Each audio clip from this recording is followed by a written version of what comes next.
Wow. Will your computer have the power to run the world of Microsoft Flight Simulator? And what does this mean for Xbox users? We will cover all the new PC news in this video. Welcome to another Microsoft Flight Simulator update video. This is where we bring you all the news and updates on the development of this new sim. So if you're lazy like me and you don't want to troll the net to get all the latest updates, this video is for you.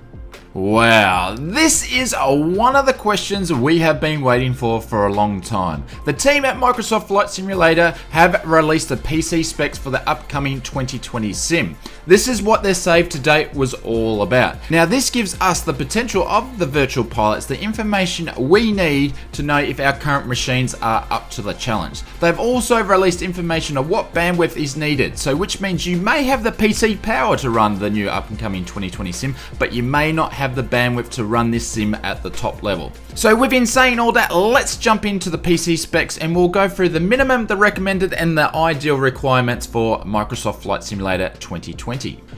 So the team was kind enough to provide both Intel and AMD specs for each class. But what we don't know, is the sim more suited for AMD or is the sim more suited for Intel? I guess we'll find out in time to come. So in both occasions we need a Windows 10 from November 29 updated, so which is version 1909. On the AMD side we need a Ryzen 3 1200 and a Radeon XR 570.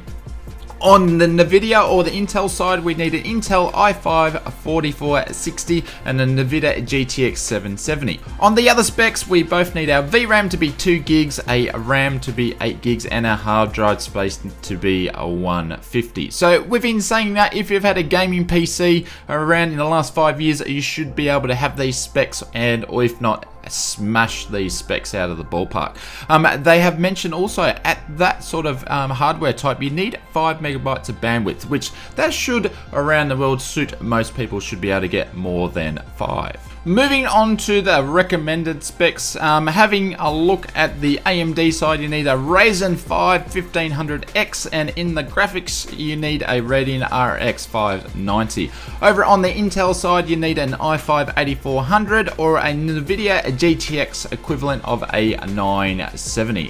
VRAM needs to be 4 gig, RAM needs to be 16 gig, and hard drive space again is going to be 150, and they're also recommending 20 megabits per second download, or near enough I guess. With these recommended specs, I think you'll find if people have purchased or built a purpose gaming rig in the last 3 to 4 years, they should have this covered no problem. In my opinion, I don't think there isn't too much of an increase in tech wise from the minimum specs to the recommended specs. But I guess the big one to look out for is the bandwidth. Moving the bandwidth up to 20 megabits that's going to be a struggle for some people around the world, because you're really moving up to a fiber connection to get those sort of typical speeds, and in a large part of the world they're not going to have that sort of internet speed. So I know by saying this there's going to be many Aussies, for instance, that are going to be very disappointed to be able to not provide the top detail or a half decent amount of detail when it comes to this download speed required.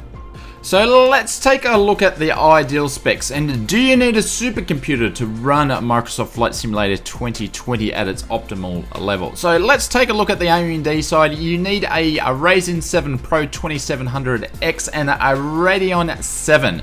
Over onto the Intel side, you need an i7 9800X and a RTX 2080. So top of the line stuff. The graphics cards need to be at 8 GBs, and then we need a 32 gigabytes of RAM. Hard drive space, they're saying 150, but use an SSD. And this is the big one, to stream Microsoft Flight Simulator down at its top level. They're recommending to have 50 megabits per second download speed.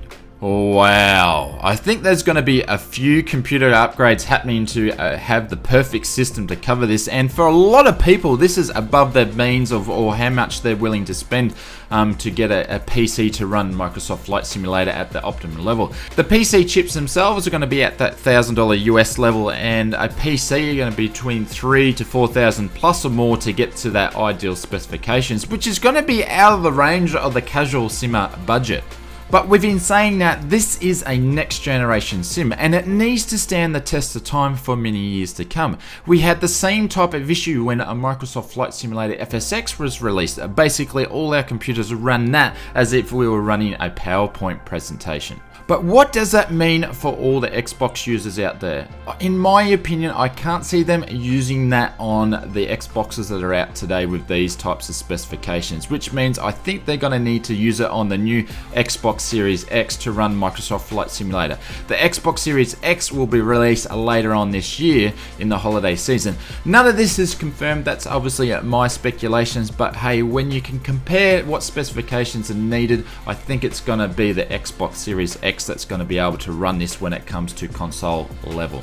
I would love to hear in the comments, what does this all mean for you? Are you planning on building a new PC for Microsoft Flight Simulator, or do you think your current setup will be enough? Let us know in the comments below.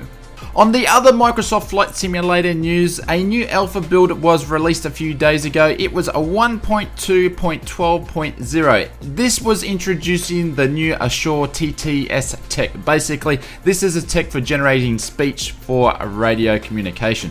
The 2020 team have implemented this feature as they are exploring the future of its application, but the audio team needs actual data usage to determine its viability. So I guess we'll hear more about this in the near future.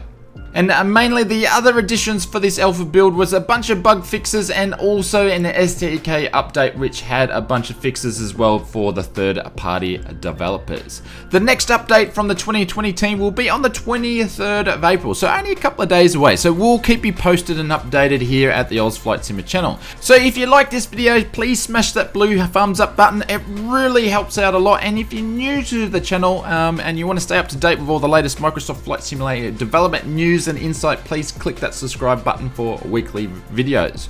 Remember to let us know in the comments below, what does this all mean for you? Are you planning on building a new PC for Microsoft Flight Simulator 2020, or will your current setup be enough? I'm going to leave one of my other favorite 2020 videos here, so why don't you check that one out and I will see you over there.